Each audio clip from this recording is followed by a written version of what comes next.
Muito bem, nós estamos falando a respeito dos últimos tempos. Você está preparado para Jesus voltar? Você está sabendo que Jesus vai voltar? Está sabendo? Jesus pode voltar a qualquer momento, e nós devemos estar preparados para esse encontro majestoso com Ele nos ares, tá bom? E hoje nós vamos falar a respeito bem desse primeiro grande evento, o primeiro grande acontecimento que vai dar início ao o que é chamado de o dia do Senhor, o dia final do Senhor. Tudo aquilo que ele está profetizando vai começar com esse acontecimento que nós estamos vendo aqui em 1 Tessalonicenses. Abra sua Bíblia lá em 1 Tessalonicenses, capítulo 4, começando no versículo 15. 1 Tessalonicenses, capítulo 4, começando no versículo 15.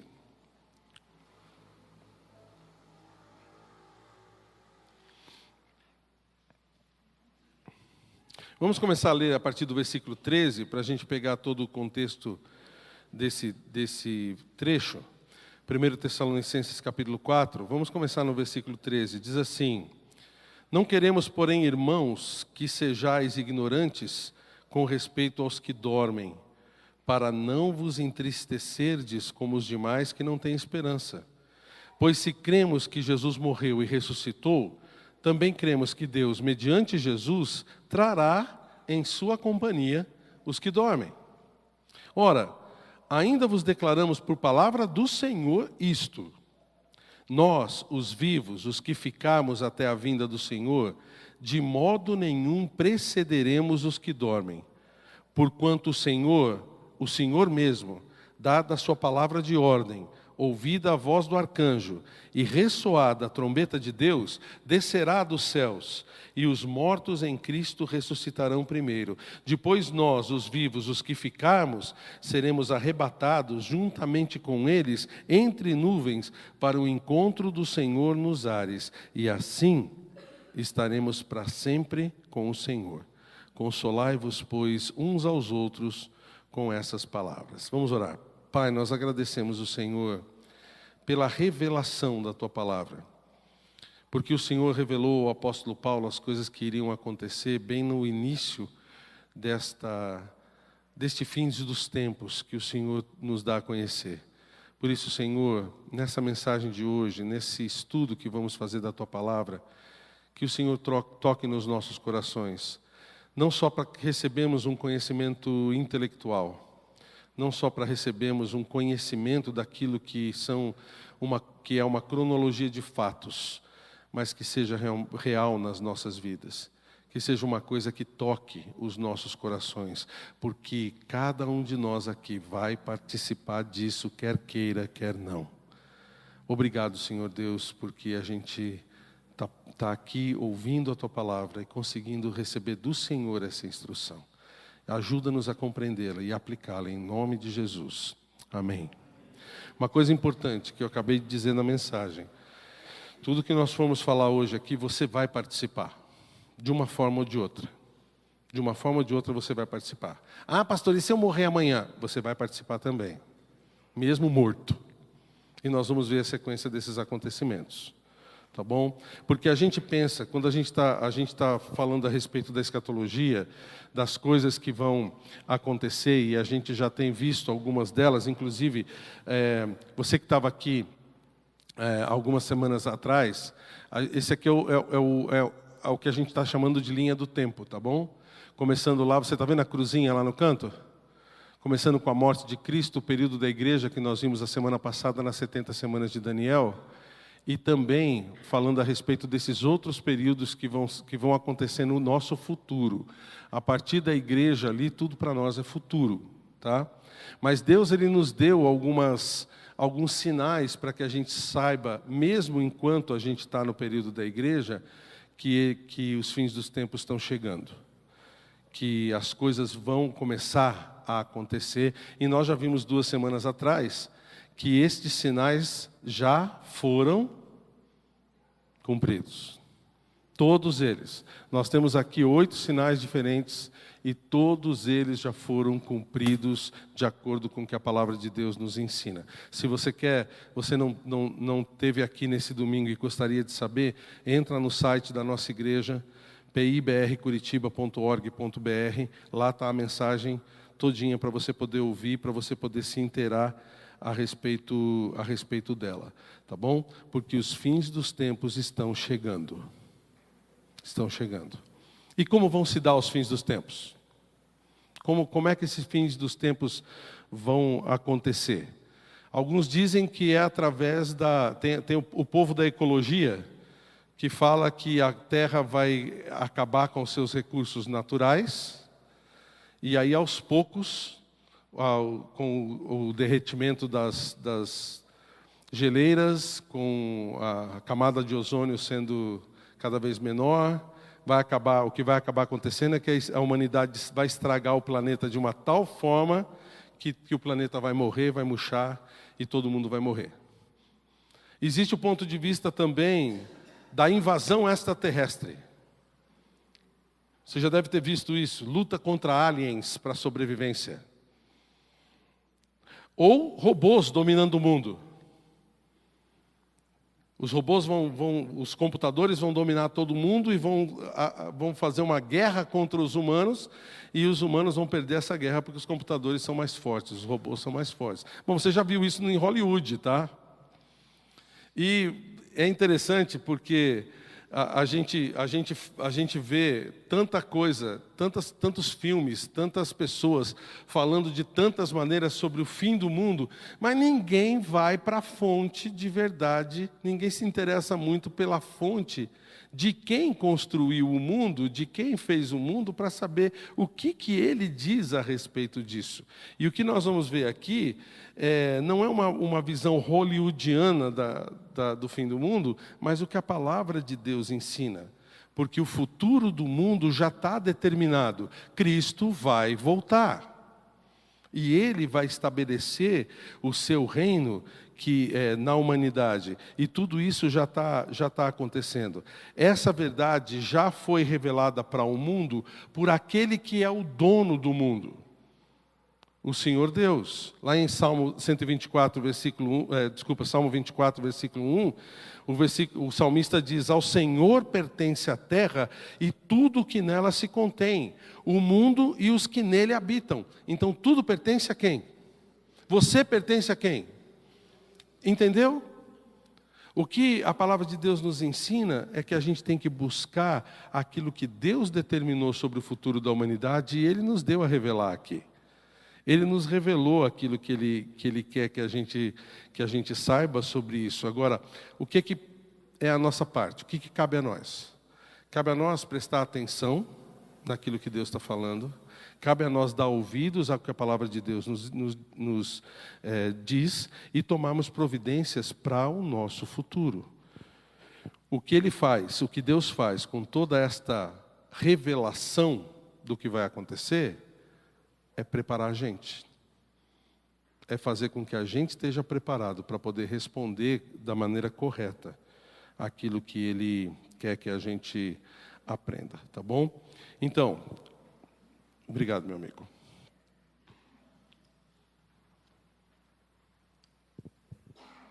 O primeiro grande acontecimento vai ser o arrebatamento da igreja. O arrebatamento da igreja. O que é isso, pastor? Tá bom, vamos com calma. Guarda essa palavra aí que nós vamos ver exatamente o que isso tem a dizer. Primeiro, antes disso, deixa eu fazer uma pergunta para você. Você já sabe, mas quando Cristo vai voltar? Primeiro, nós não vamos olhar esses versículos porque vocês já viram, nós já conversamos sobre eles, tá bom? Depois você pode analisar, se você quiser eu passo eles para você. Mas o próprio Senhor Jesus disse que ninguém sabe quando Ele vai voltar.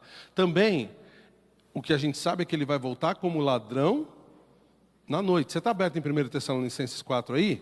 Olha o versículo capítulo 5. Irmãos, relativamente a tempos e a épocas, não há necessidade que eu vos escreva, pois vós mesmos estáis inteirados com precisão de que o dia do Senhor vem como ladrão de noite. Que tipo de ilustração é essa, de metáfora é essa? Um ladrão à noite vindo. Rapidez, que mais? Surpresa. A gente não vê, na hora que a gente não está esperando. Lembra que o próprio Senhor Jesus, se a gente soubesse a hora que... Jesus falou, né? Se a gente soubesse a hora que o ladrão viria, a gente se prepararia, né? Trancaria a porta, trancaria a casa, pegava o revólver, colocava no lado da porta, para o pessoal ver, coisas dessa natureza. Mas o ladrão, ele tem essa prerrogativa da surpresa.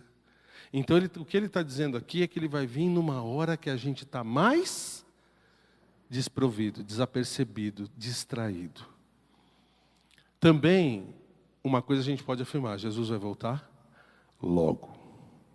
Logo. A sua volta está muito próxima. Tiago já disse que a volta dele estava próxima. Quanto mais se ele disse há 2000 anos atrás, quanto mais para nós agora. E os sinais dos tempos já se cumpriram, como nós já colocamos. Então, Cristo pode voltar a qualquer momento. Jesus pode voltar até antes da gente sair daqui. E tudo vai começar com isso, com o arrebatamento da igreja. A igreja será arrebatada. A igreja que leva o nome de Cristo aqui na terra será arrebatada. E quando a gente fala de igreja, nós não estamos falando desse prédio não, tá? Nós não vamos ver prédios subindo pelos ares, não. Nós estamos falando de igreja, nós estamos falando de quê? Das pessoas. Das pessoas que entregaram as suas vidas ao Senhor Jesus Cristo. Esses são os verdadeiros componentes da igreja. A igreja não é composta de prédios e bancos e púlpitos e microfones e coisas dessa natureza. Ela é composta de pessoas. A gente tem sempre repetido isso. Quando a gente sair daqui hoje e o pastor Rodrigo for lá e trancar a porta da igreja, essa igreja vai deixar de ser igreja, vai ser só um prédio. Igreja mesmo somos nós. O que ele está dizendo aqui é que o arrebatamento da igreja vai ser um acontecimento em que nós, os da igreja, aqueles que entregamos as nossas vidas a Cristo, vão ser levados para junto dele. Lá em Atos capítulo 1, quando Jesus foi assunto aos céus, quando ele ascendeu aos céus, umas nuvens vieram e encobriram a face dele, dois anjos apareceram e falaram: por que vocês estão olhando para cima? Esse mesmo Jesus que subiu vai voltar do mesmo modo como vocês viram ele subir. Essa é a nossa esperança bendita. Essa é a nossa expectativa da volta de Cristo para nos levar junto dele. E ele dá aqui a revelação de como as coisas vão acontecer. Ele coloca aqui uma sequência de acontecimentos, e que eu quero que você veja comigo nos versículos de 15 até 17. Ele fala assim, no versículo 16 e 17. Ele fala assim no versículo 16: porquanto o Senhor mesmo, dada a sua palavra de ordem... Desculpa, eu estou no capítulo 4. No capítulo 4, tá? Voltei para o capítulo 4, versículo 16. Porquanto o Senhor mesmo, dada a sua palavra de ordem, ouvida a voz do arcanjo e ressoada a trombeta de Deus, descerá dos céus e os mortos em Cristo ressuscitarão primeiro. Depois nós, os vivos, os que ficarmos, seremos arrebatados juntamente com eles entre nuvens para o encontro do Senhor nos ares, e assim estaremos para sempre com o Senhor. Esta é a revelação da sequência de acontecimentos. É assim que o arrebatamento da igreja vai acontecer. Você sabe que arrebatamento significa o quê? Ser levado para cima. Tirado de uma vez, com rapidez. Isso é arrebatar. E é assim que vai acontecer. Então, eu quero passar com vocês agora um pouquinho mais de detalhes sobre esses acontecimentos, para que você possa fica bem claro na sua mente e bem apercebido do que vai acontecer, tá? Vamos pegar isso aqui, vamos dividir um pouquinho e vamos pegar alguns dos detalhes que são muito importantes. Primeira coisa que vai acontecer, dá uma olhada, no arrebatamento da igreja. Jesus dará a ordem para que isso possa acontecer. Dá uma olhada no começo do versículo 16, ele diz assim: porquanto o Senhor mesmo, dada a sua palavra de ordem. A ordem vai vir do Senhor. A ordem vai vir do Senhor. Ele mesmo vai dar a sua palavra de ordem. É como se ele está dando o sinal verde para as coisas começarem a acontecer. Né? Essa palavra de ordem, que significa um comando, um grito, um alto e autoritário grito de batalha. É como aquele general que só está esperando o momento certo para falar para o exército: avançar! Né? Vocês já devem ter visto isso nos filmes, né? A pessoa, podemos? Não, aguenta um pouquinho, aguenta um pouquinho, aguenta um pouquinho. Agora! Assim que é essa ordem que o Senhor vai dar. E Ele vai dar essa ordem e vai vir junto com os seus para nos buscar. Ele vai vir, note o versículo 17, entre as nuvens. Note que ele diz que no versículo 17, que depois nós, os vivos, os que ficarmos, seremos arrebatados juntamente com Ele, entre nuvens para o encontro do Senhor nos ares. Nós vamos nos encontrar com Ele, sabe aonde? Nos ares, entre as nuvens. Nessa segunda camada da nossa atmosfera, ou primeira camada da atmosfera, não sei, as nuvens ficam em que lugar? Na primeira ou na segunda? Na primeira.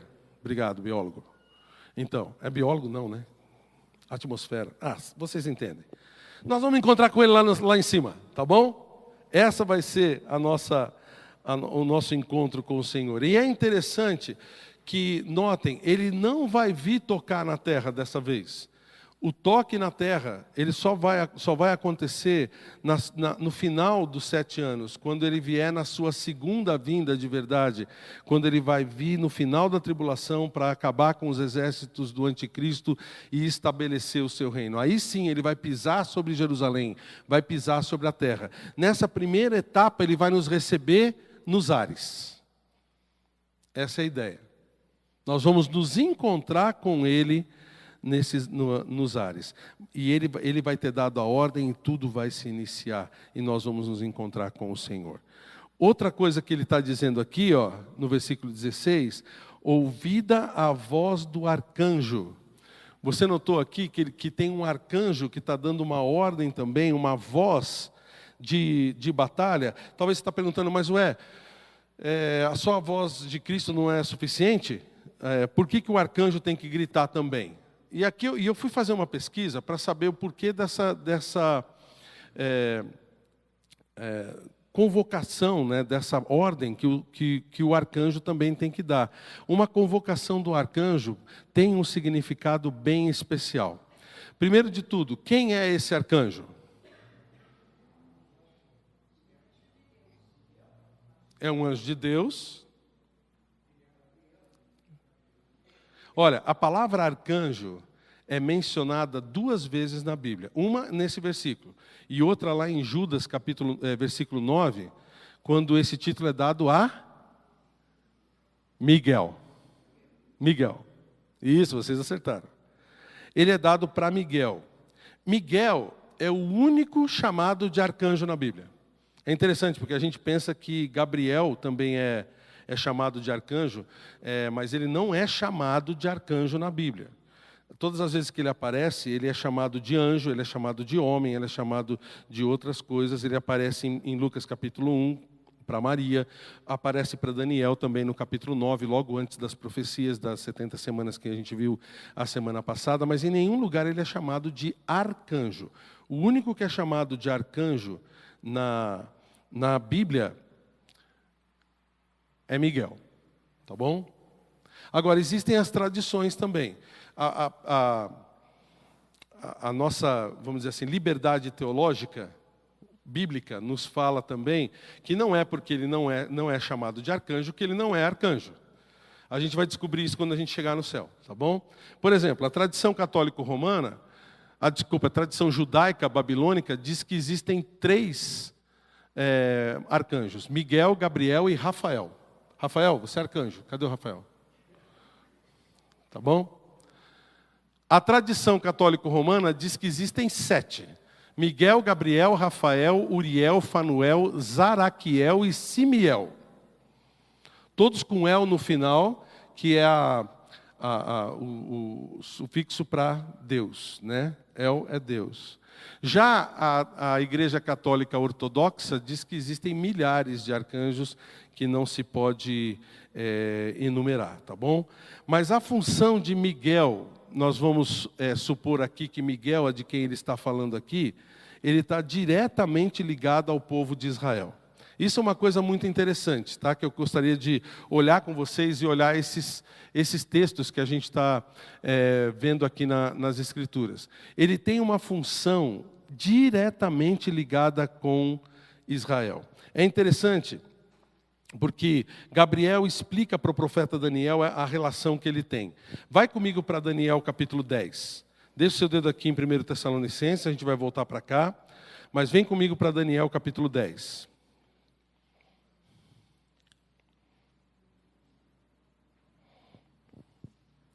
Aqui a gente acha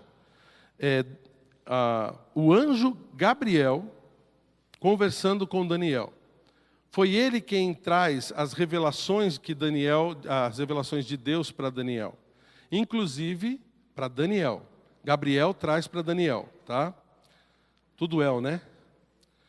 Mas o anjo Gabriel traz para Daniel as revelações de Deus, inclusive daquelas que nós falamos a semana passada, da profecia das 70 semanas. Tá?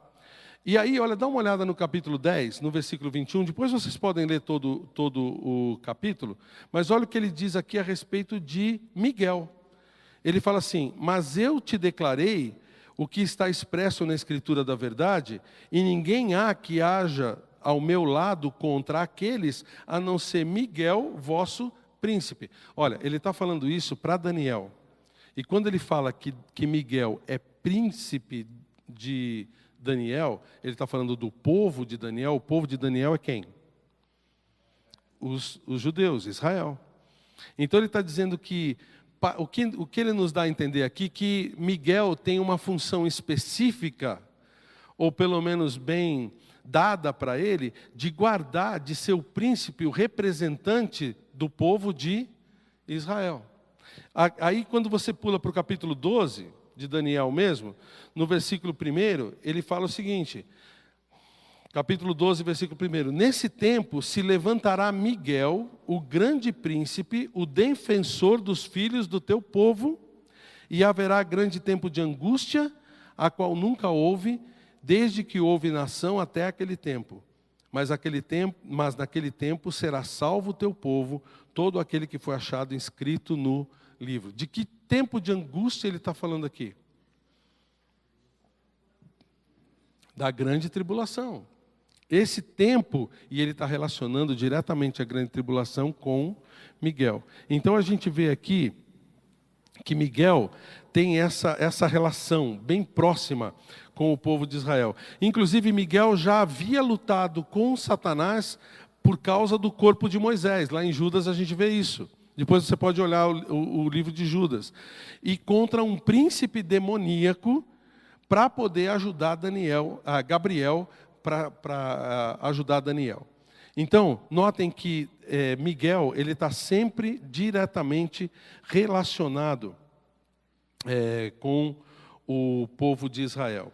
E após o arrebatamento vai ter início a 70ª semana, fazendo com que Israel volte ao foco de Deus. Até agora o foco de Deus é a igreja, mas quando começar a 70ª semana de Daniel, que é o início da tribulação, que se dá início no arrebatamento, o foco de Deus vai voltar a ser Israel. Então, Gabriel tem uma relação direta com isso. E supondo ser Gabriel, esse anjo aqui, esse arcanjo de 1 Tessalonicenses capítulo 4, a sua voz vai ser ouvida a favor do povo de Israel. Isso é uma coisa muito, muito interessante para a gente poder notar. Dá uma olhada aqui, ó. A voz do arcanjo, ela pode ter duas finalidades. Por que o arcanjo também está falando, e não só o Senhor Jesus Cristo? Pode ter duas finalidades. Primeiro, convocar Israel para a salvação no Messias, que foi rejeitada por eles. Israel aceita Jesus hoje como seu Salvador?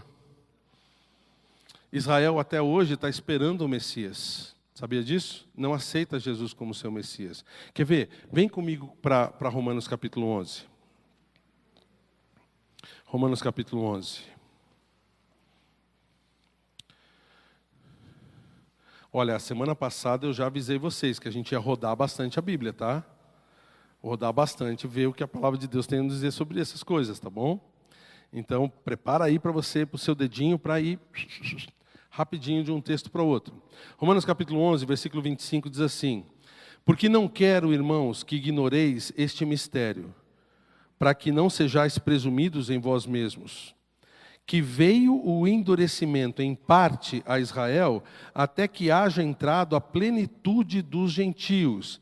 E assim todo Israel será salvo, como está escrito: virá de Sião o libertador, e ele apartará de Jacó as suas impiedades. Esta é a minha aliança com eles, quando eu tirar os seus pecados. Vamos entender um pouquinho o que esse texto está dizendo. A plenitude dos gentios.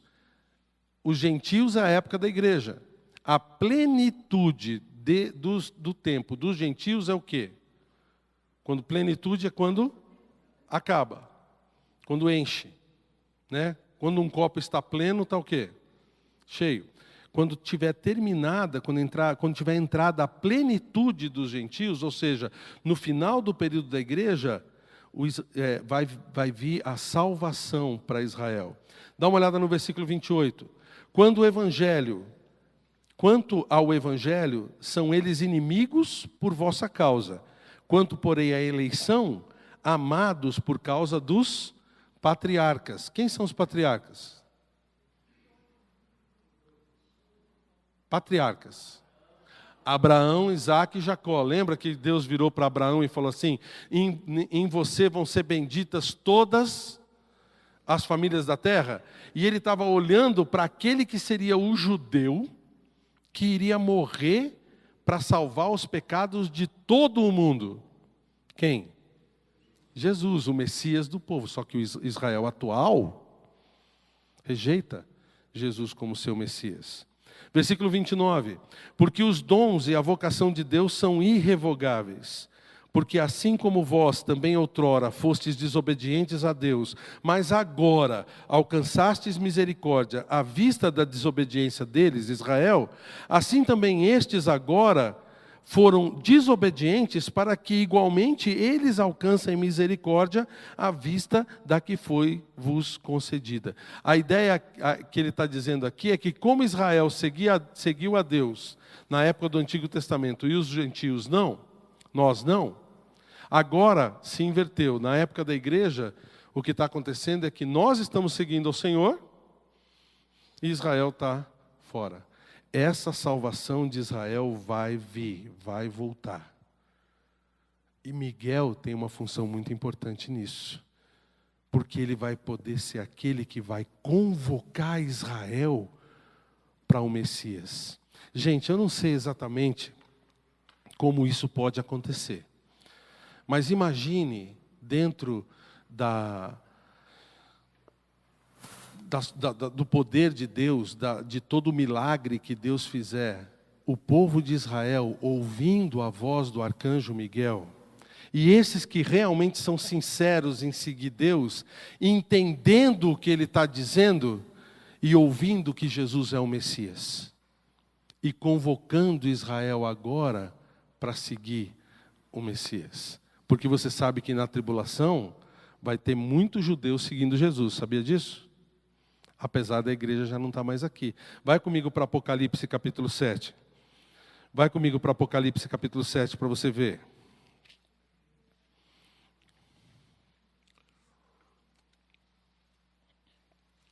Aqui nesse ponto do livro, nós estamos no meio da tribulação, no período da tribulação, tá?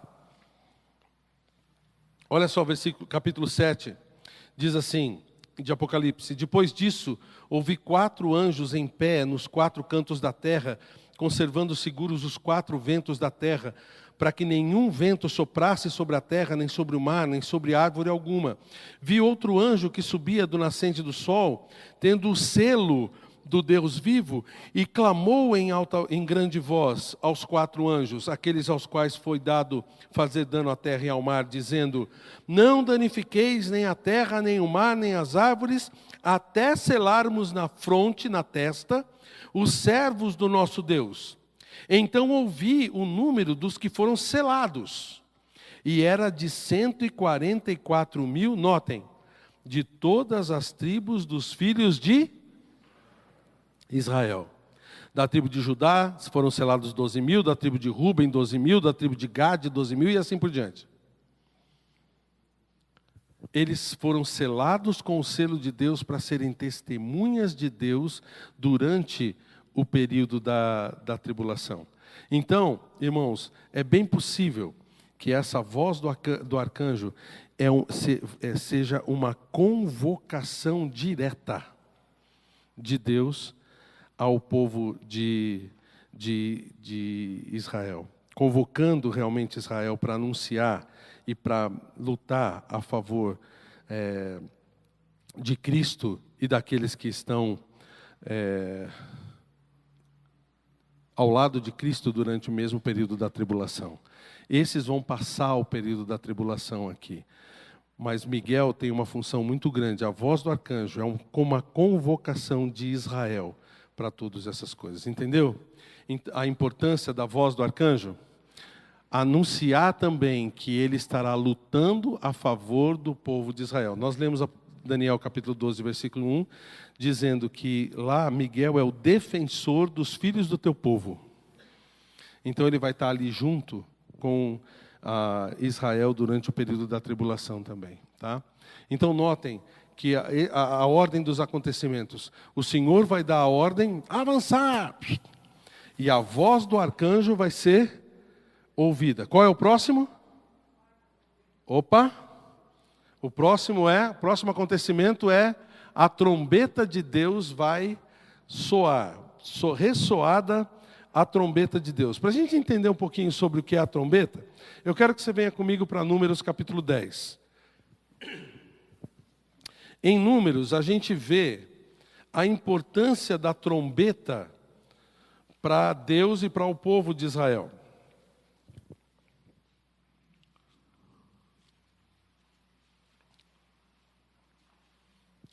Vai comigo lá para Números capítulo 10. Que coisa, né? Nós estamos indo de Apocalipse a Números, a Daniel, volta para 1 Tessalonicenses, vamos para 1 Coríntios, volta lá. Coisa boa, né? Eu gosto disso.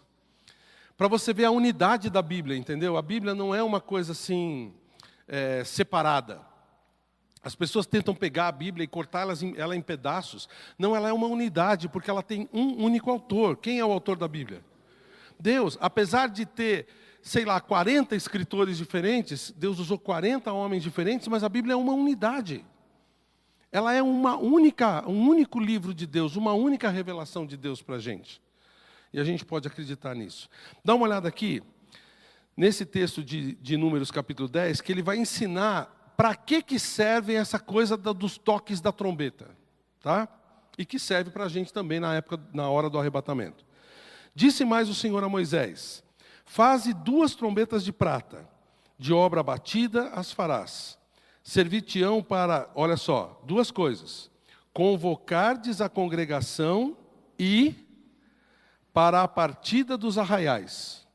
Primeiro, convocação. Pessoal, presta atenção aqui.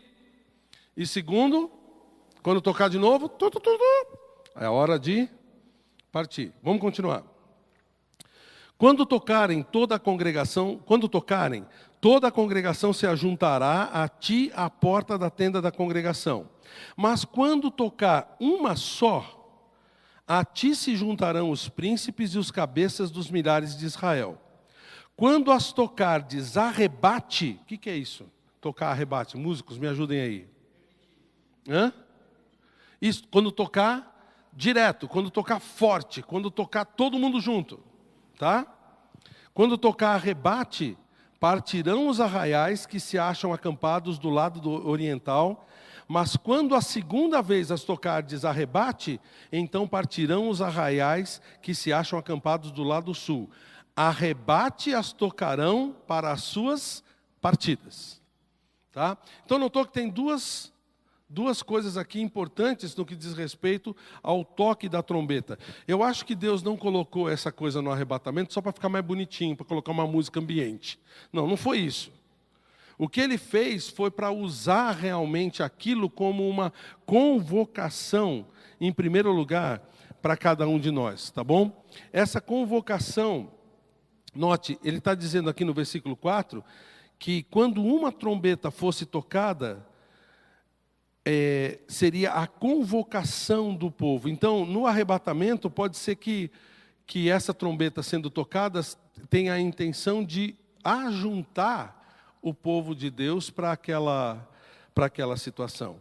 E a segunda situação é a partida. Nós vamos partir daqui para onde? Para o céu, ao encontro do Senhor nos ares. Então, quando se fosse tocada intensamente, quando ela fosse tocada a rebate, todo o povo deveria ter a ciência de que estava na hora da partida, que eles tinham que se preparar para deixar o arraial, para sair do seu lugar. Então, esse é um quadro aqui em Números capítulo 10, é um quadro intenso do arrebatamento. Porque ela serve, a trombeta serve de uma convocação e ao mesmo tempo um sinal de que acabou o tempo aqui na terra. Nós temos agora que sair correndo daqui, tá bom? E é interessante, vai comigo agora para 1 Coríntios capítulo 15. O texto que nós lemos no início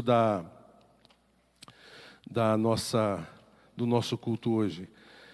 Em 1 Coríntios capítulo 15, o apóstolo Paulo nos revela uma coisa bem interessante aqui. Ele fala da trombeta. Opa, estou em Romanos. Ele fala da trombeta, mas ele fala de uma característica específica da trombeta aqui. Olha o versículo 51 comigo. 1 Coríntios 15, versículo 51, lá no finzinho do capítulo. Eis que vos digo um mistério. Nem todos dormiremos, mas transformados seremos todos. Dormiremos, quer dizer, nós não vamos mais dormir? Vamos ficar acordados? Não, do que ele está falando aqui? Morrer, tá? Essa dormir é a metáfora bíblica para morrer. Ele está dizendo que nem todos vamos passar pela morte. Mas transformados, sim, todos nós seremos. Num momento, num abrir e fechar de olhos, ao ressoar da última trombeta. O que ele está dizendo aqui? Ele traz um detalhe bem interessante. Porque aqui, quando ele fala de última trombeta, significa o quê? Que no mínimo tem mais uma. Então, provavelmente, vão ser muitas trombetas sendo tocadas.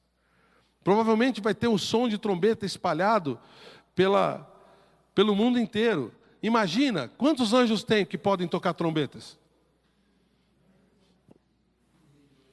Está entendendo? Então, é possível que a ordem seja dada, Cristo deu o avançar, o arcanjo vem e fala, toquem! E os anjos comecem a tocar as suas trombetas. E as trombetas vão tocar de uma forma para convocar o povo de Israel, para alertar o povo, durante quanto tempo? Não sei. Será que vai ser um toquinho rápido? Ou vai ser um toque mais longo, que dure alguns segundos, que dure alguns minutos, para que as pessoas possam realmente parar o que estão fazendo e começarem a prestar atenção no que vai acontecer? Será que vai ser assim? Eu me lembro que um dia eu estava na escola, ali, no meio de uma aula, escrevendo no meu caderno, e eu ouvi uma trombeta tocando da janela. Tu, tu, tu, tu. Sabe quando você gela? Eu gelei naquele dia. Eu dei aquela parada assim, apertei meu lápis na mão e... é agora! Era um bendito menininho tentando aprender a trombeta do lado de fora da... Mas a gente vai ouvir, entendeu? O que é uma coisa importante aqui é que essas trombetas vão ser tocadas, e só depois da última trombeta tocar, é que o arrebatamento vai acontecer. O Senhor vai dar a palavra de ordem, vai ser ouvida a voz do arcanjo, e a trombeta de Deus vai ressoar. Aí então, o arrebatamento acontece. E nós seremos transformados, num abrir e fechar de olhos, e nós estaremos para sempre com o Senhor. Próximo acontecimento. Olha lá no versículo, ali é versículo 16, tá? Eu escrevi 17 lá, mas é 16. Os mortos em Cristo ressuscitarão primeiro. Volta lá para o versículo 16 e você vai ver ali. Tá, ele diz assim: porquanto o Senhor mesmo, dada a sua palavra de ordem, ouvido a voz do arcanjo e ressoada a trombeta de Deus, descerá dos céus, e os mortos em Cristo ressuscitarão primeiro. O que é a ressurreição? Você sabe o que é a ressurreição? O que voltar a viver? O corpo. Porque o espírito nunca morre. O espírito não morre. O apóstolo Paulo falou: ausente do corpo, presente com o Senhor. O corpo é essa casca que a gente tem. O corpo é aquilo que apodrece, que se corrompe. Por que você tem dor? Seja qual dor for que você tenha. Por que você tem dor? Porque o seu corpo está corrompendo. O seu corpo está definhando. Não é assim? O seu corpo está fazendo com que o tempo está passando no seu corpo, o seu corpo está indo cada vez para baixo, está sendo cada vez pior. Quando houver a ressurreição, o que vai acontecer? Esse corpo vai ser ressuscitado, esse corpo vai ser transformado. É isso o que a ressurreição tem a nos ensinar.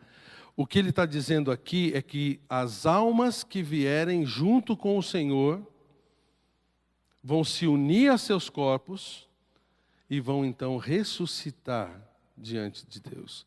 Então, por isso que ele fala aqui, olha, sabe aquele seu parente que já faleceu? Sabe aquele seu parente que você ama tanto, que tem Cristo como seu Salvador, e que hoje não está com você mais, que você foi lá e enterrou o corpinho dele lá naquele cemitério? Ou mesmo que cremou o corpo dele, espalhou as cinzas, sei lá por onde. Esse corpo vai ser ressuscitado. O olho azul dele vai voltar, Gessi. Pode ficar tranquila, viu? Mais bonito do que você lembra. Os corpos vão vir, vão se unir de volta. Então vão aparecer zumbis. Imagina só, corpo vindo, né? Todo ressuscitado. Vão ser um monte de Walking Deads passando por aí, né? Não é isso? Não. Os corpos vão ser transformados. Dá uma olhada de novo. Você está comigo lá em 1 Coríntios capítulo 15? Você fechou lá 1 Coríntios 15?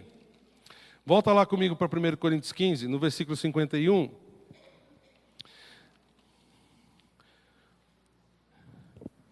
Que ele diz que nós seremos transformados todos. Olha o versículo 52, ele diz: num abrir e fechar de olhos, ao ressoar da última trombeta, a trombeta soará, os mortos ressuscitarão incorruptíveis, e nós seremos o quê? Transformados. Incorruptível significa o quê? Sem defeito, sem corrupção, sem que nada possa destruir. Sem que nada possa destruir o seu corpo. Nós vamos ser transformados. E ele está dizendo aqui, num abrir e fechar de olhos. Num abrir e fechar de olhos. Nós seremos transformados. Nós vamos parecer, segundo o apóstolo Paulo, olha comigo em Filipenses capítulo 3, versículo 21. Nós vamos nos parecer com o corpo de Cristo durante a sua ressurreição. Dá uma olhada em Filipenses capítulo 3, versículo 21. Olha o que o apóstolo Paulo colocou aqui. Ele diz o seguinte: o qual transformará o nosso corpo de humilhação para ser igual ao corpo da sua glória, segundo a eficácia do poder que ele tem de até subordinar-se todas as coisas. Nós vamos ter o nosso corpo semelhante ao corpo da glória de Cristo. É aquele corpo que ele recebeu depois de ter ressuscitado. É um corpo maravilhoso, um corpo que não tem corrupção. É um corpo que pode passar por paredes, que não vai precisar de comida nem bebida, que não vai ter dores. É um corpo transformado. Agora, o que ele diz aqui é que nem todos vamos ser ressuscitados. Você notou?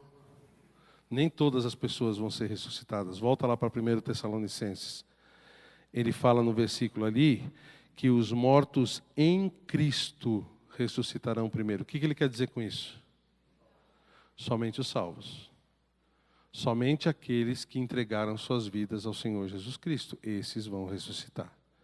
Inclusive, a Bíblia fala de 7 ressurreições diferentes, tá? Durante todo o período das épocas, né? Ele chama a ressurreição de Cristo a primeira ressurreição, que são as primícias. Se você olhar 1 Coríntios 15, versículo 20, ele fala a respeito disso. Houve uma segunda ressurreição de pessoas que foram ressuscitadas quando Jesus morreu. Você lembra lá que em Mateus capítulo 27, ele fala de santos que pela ocasião da morte de Cristo ressuscitaram e foram vistos por muitos.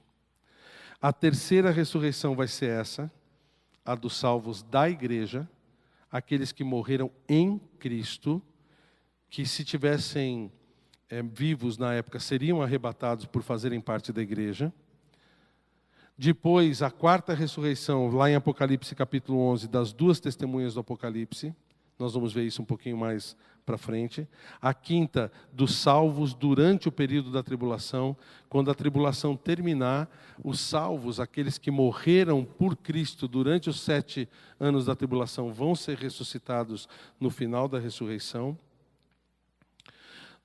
E juntamente com eles, com os santos da tribulação, os salvos do Antigo Testamento, que é a 6ª ressurreição, também vão ser ressuscitados no final da tribulação. A gente vê isso em Daniel capítulo 12. E por fim, a última ressurreição, a 7ª ressurreição, vai ser a ressurreição de todos os ímpios de todos os tempos. Desde o primeiro que morreu até o último que morrer. Todos aqueles que não são salvos vão ressuscitar no julgamento do grande trono branco. Em Apocalipse capítulo 20 está escrito lá, para serem julgados. Vão se unir aos seus corpos para serem julgados e lançados no lago de fogo. Então são 7 ressurreições diferentes que a Bíblia apresenta para a gente. E uma dessas é essa aqui. No arrebatamento, então, não é todo mundo que vai ressuscitar. Somente os mortos do período da igreja, aqueles que entregaram as suas vidas a Cristo, aqueles que se tivessem vivos encontrariam com o Senhor nas nuvens, tá? Então esses são os mortos que vão ressuscitar durante esse período. E aí entra a gente. Começa o versículo 17 falando, e os salvos serão arrebatados. No versículo 17 fala, e nós, os vivos, os que ficarmos, seremos arrebatados juntamente com eles entre nuvens para o encontro do Senhor nos ares, e assim estaremos para sempre com o Senhor. Nós vamos nos juntar aos mortos da tribulação e vamos ser da igreja e vamos ser arrebatados para junto deles. Os nossos corpos também serão transformados da mesma forma que os corpos dos mortos foram transformados. Se você olhar de novo lá em 1 Coríntios capítulo 15, versículo 52, ele está falando bem especificamente isso. Capítulo 15, versículo 52. No final do versículo ele fala, os mortos ressuscitarão incorruptíveis e nós seremos transformados. Aqui é uma coisa instantânea. Uma coisa instantânea. Note que no começo do versículo ele fala: num momento, num abrir e fechar de olhos, ao ressoar da última trombeta. Nós vamos ser transformados assim. Num abrir e fechar de olhos, instantaneamente. É interessante, porque a gente confunde um pouco as coisas. A Bíblia fala que a transformação dos nossos corpos vai ser instantânea. Mas não fala que o arrebatamento vai ser instantâneo. Do que você está falando, pastor? Não, para pensar comigo. Ele está falando de uma sequência de acontecimentos. Deus está dando a ordem, o arcanjo vai falar, vai convocar Israel, a trombeta vai tocar, os mortos vão ressuscitar e nós seremos transformados e arrebatados juntamente com os mortos. Quanto tempo leva isso? Nos filmes, a gente vê as pessoas sendo arrebatadas instantaneamente. Você já viu isso? Até roupas sendo jogadas no chão, né? Será que a gente vai ser arrebatado com roupa? Não sei. Porque nós vamos ter corpos glorificados, né? Essa é uma coisa que a gente não precisa se preocupar, tá bom? Mas a gente vê nos filmes as coisas acontecendo assim, pá, de repente você está olhando, de repente só está um montinho de roupa ali, você não vê mais ninguém. Gente, a Bíblia não fala exatamente isso. Não estou dizendo que não pode ser assim, tá? Até pode ser assim. Mas o que ela fala realmente é que nós seremos transformados instantaneamente. E não arrebatados instantaneamente. A minha visão bondesânica da coisa é a seguinte: nós vamos estar ali, nós vamos ouvir a voz de Deus, nós vamos ouvir as trombetas tocando e os nossos corpos vão ser transformados. E aí nós vamos ver os mortos sendo ressuscitados. E quando eles chegarem no mesmo nível que a gente tiver de terra, porque eles estão abaixo, né? Nós vamos ser arrebatados juntamente com eles para se encontrar com o Senhor nos ares. Isso pode levar minutos. As pessoas podem ver isso. As pessoas podem ver a gente subindo. Não tem nenhum impedimento bíblico para isso. E o testemunho de Deus vai ser completamente diferente do que se for só um desaparecer. Como é que o anticristo vai fazer para explicar um monte de gente sendo levada para o céu? Ele vai conseguir, mas vai ser difícil. Ele vai tentar. ETs, abdução, sei lá o que ele vai poder falar. Mas ele vai conseguir falar, sim. Mas a ideia aqui, irmãos, é que a gente vai ser arrebatado para junto do Senhor nos ares. Essa vai ser a sequência dos acontecimentos. Eu estou aqui especulando, tá? Essa é o jeito como eu gosto de ver o que está acontecendo. Pode ser que seja diferente, pode ser que seja instantâneo também. A Bíblia não fecha nesse sentido, mas o que ela fala é que a nossa transformação vai ser instantânea. Nós vamos poder passar com os nossos corpos pela atmosfera, pela estratosfera, pelo espaço sideral, sei lá, até onde Deus quiser que a gente vá, porque os nossos corpos vão ser glorificados. Os nossos corpos vão ser transformados.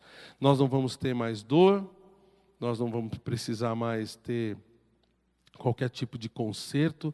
As pessoas que têm, cujas mãos, pés, alguns membros foram amputados, vão ter sua saúde restaurada. Beth, você vai estar prontinha de novo, do jeito como você era, melhor do que você era. Todos nós vamos estar transformados. Não vamos ter mais defeitos, não vamos ter mais dor. Essa é a nossa esperança. É isso que Deus nos prepara para ser. Nós vamos estar... E a última coisa que ele fala aqui é que nós vamos estar para sempre com o Senhor. Essa é a última parte, e a parte mais gostosa. Lembra que Jesus prometeu isso para a gente? Olha João capítulo 14. Volta lá para João. A gente gosta muito de João 14, 6, né? que disse João 14,6 mesmo? Eu sou o caminho, ninguém. Mas olha só, olha o que ele estava conversando com os discípulos antes de falar essa frase magistral. Em João capítulo 14, ele começa o capítulo assim: não se turbe o vosso coração. Quer dizer, não fica perturbado, não fica preocupado. Credes em Deus? Vocês creem em Deus? Crede também em mim. Na casa de meu pai há muitas moradas, e se assim não for, eu vos teria dito. Pois vou preparar-vos lugar. E quando eu for e vos preparar lugar, voltarei... Do que ele está falando? Arrebatamento, segunda vinda. E vos receberei para mim mesmo, para que onde eu estou, estejais vós também. E estaremos para sempre com o Senhor. E aí ele continua: e vós sabeis o caminho para onde eu vou. E disse-lhe Tomé: Senhor, não sabemos para onde vai, como saber o caminho? Aí vem a resposta de Jesus. Respondeu-lhe Jesus: eu sou o caminho, e a verdade, e a vida. Ninguém vem ao Pai, senão por mim. Você quer realmente participar da maneira correta do arrebatamento? Você quer realmente participar do arrebatamento, em vez de ser deixado aqui ao bel prazer do anticristo? Você tem que estar em Cristo. Essa frase, eu sou o caminho, a verdade e a vida, ninguém vem ao Pai senão por mim, Jesus falou no contexto do arrebatamento, no contexto da volta dele, na promessa que ele faz para a gente de que ele está fazendo moradas no céu e que ele vai voltar para nos buscar. Aí ele vira e fala: então vem por esse caminho. Eu sei que o mundo tem um monte de caminhos aí que está sendo oferecido para você. Eu sei que o mundo tem um monte de alternativa, mas nenhuma dessas é a verdade, porque eu sou a verdade. Se você for por esses caminhos, você sabe que há caminhos que ao homem parece direito, mas no final dá em caminhos de morte. Satanás está pronto para enganar a gente, para enganar você, para enganar todas as pessoas do mundo, se possível, porque ele não quer que você vá comigo, Jesus dizendo. Ele quer que você sofra tudo aquilo que a palavra de Deus ensina que vai acontecer. Ele quer que você fique na hora do arrebatamento. Se você seguir essas filosofias, vai dar em caminho de morte. Porque eu sou a vida. Eu sou o caminho e a verdade e a vida. Quer chegar até Deus? Quantos caminhos tem até Deus? Ninguém vem ao Pai senão por mim. Ninguém vem ao Pai senão por mim. E aí ele fala, volta lá para 1 Tessalonicenses 4. No versículo 18 ele fala assim: consolai-vos, pois, uns aos outros com essas palavras. Se você está em Cristo, é assim que vai acontecer com você. Eu sei que a nossa vida é cheia de tribulação, eu sei que a gente tem muitas dores. Não só dores físicas, como dores emocionais, como muitos problemas. Mas olha, nossa vida não se resume a essa terra. A nossa vida não se resume ao que está acontecendo com a gente aqui. A gente tem uma esperança. Por isso, consolem-se, o apóstolo Paulo fala. Pega essas palavras, pega esse ensinamento e transmite para essas pessoas que estão sofrendo, que tá com o coração doendo, para que elas possam também acreditar em Cristo, entregar sua vida a Cristo e participar disso de uma forma boa. Consolem-se uns aos outros com essas palavras. E é assim que tem que ser. O apóstolo Paulo, ele continua no capítulo 5, falando como a gente deve aguardar então essa vinda. Dá uma olhada. Ele fala: irmãos, relativamente aos tempos e às épocas, não há necessidade que eu vos escreva, pois vós mesmos estáis inteirados com precisão de que o dia do Senhor vem como ladrão de noite. Quando andarem dizendo paz e segurança, Eis que lhe sobrevirá uma repentina destruição, como vem as dores do parto, aquela que está para dar à luz, e de nenhum modo escaparão. Mas vós, irmãos, não estáis em trevas, para que esse dia vos apanhe como ladrão de surpresa. Porquanto vós todos sois filhos da luz e filhos do dia. Nós não somos da noite nem das trevas. Pois, não durmamos como os demais. Pelo contrário, vigiemos e sejamos sóbrios. O que a palavra de Deus está nos ensinando aqui, o que o apóstolo Paulo está nos ensinando, é para a gente tomar atitudes diante de tudo isso que a gente acabou de ouvir. Para de dormir no ponto. A gente tem que ser sóbrio. A sua vida pode estar por um fio. A sua eternidade pode estar por um fio. Cristo pode voltar a qualquer momento. E aí, o que vai acontecer com você? Você já entregou a sua vida a Cristo? Ou você vai ser um dos que vai ser pego de surpresa? Ah, não. Ele não veio até agora, né? Pelo menos nos próximos dias ele não deve chegar. Não sei. Eu não sei. Pode ser que até todos nós morramos antes de Jesus voltar. Eu não sei. Mas eu sei que tudo que ele prometeu, ele já cumpriu. E todos os sinais que ele mandou já foram feitos. Então ele pode voltar hoje. Se ele vai voltar ou não, eu não sei. Só sei que eu estou preparado para me encontrar com ele. Você está? Você está? No que você está crendo?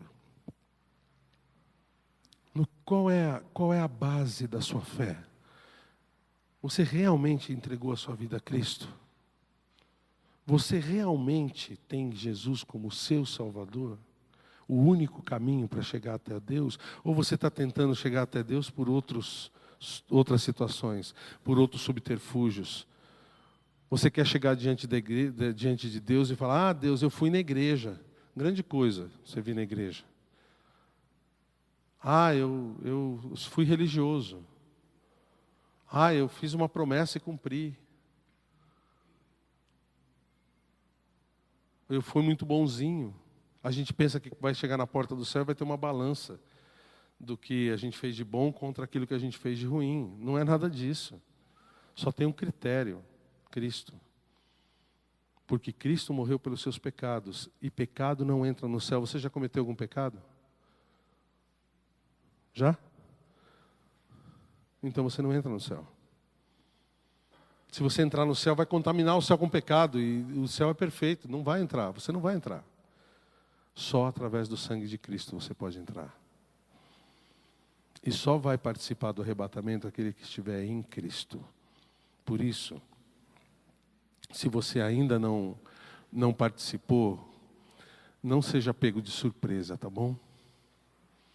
Hoje é o dia em que você deixou de ser, no sentido correto da palavra, tá? Ignorante no que diz respeito às coisas da volta de Cristo. Agora você sabe. Agora você sabe. Se você nunca tinha ouvido falar sobre isso antes, agora você sabe. Agora você conhece. Você não vai ser pego de surpresa. Não seja pego de surpresa. Não durma no ponto. Não empurre com a barriga. E seja sóbrio. Vigie.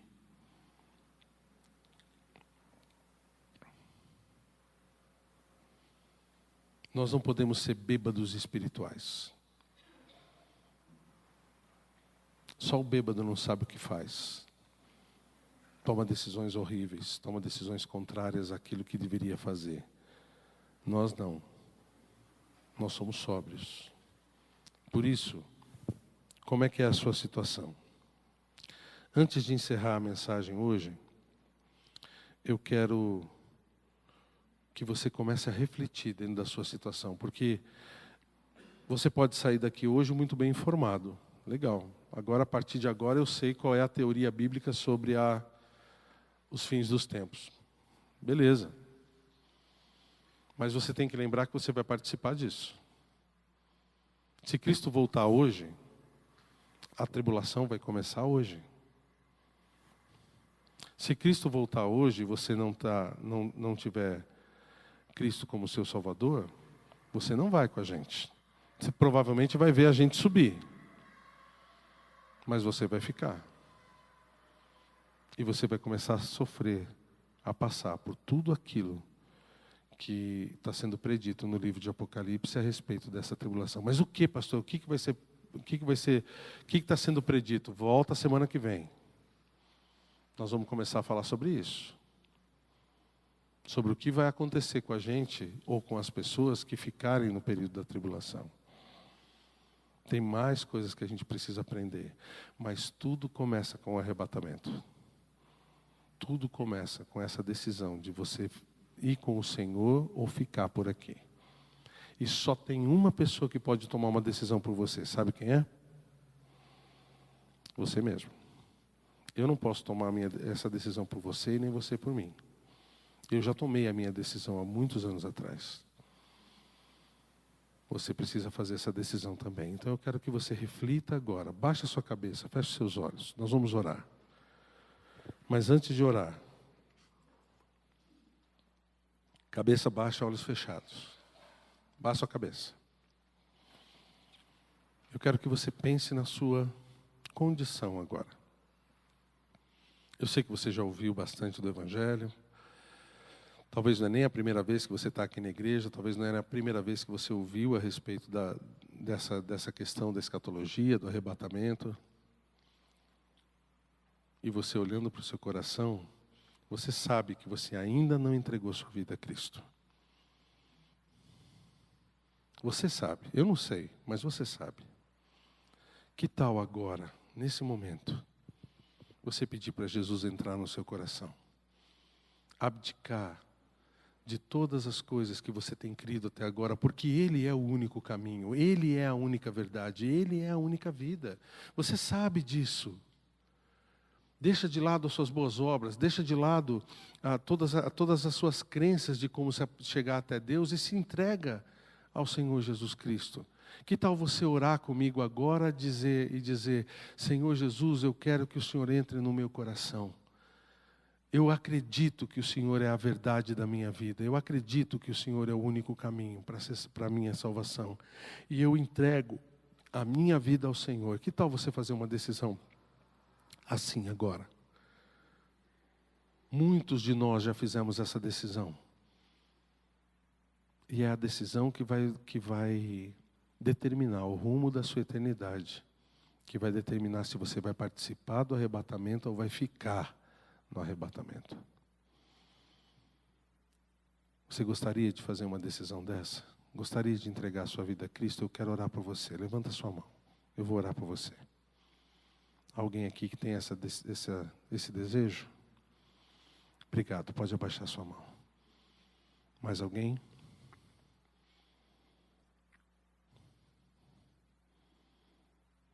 Logo depois da gente encerrar o culto, eu vou pedir para alguém orar com você, para que você possa entregar a sua vida ao Senhor de verdade.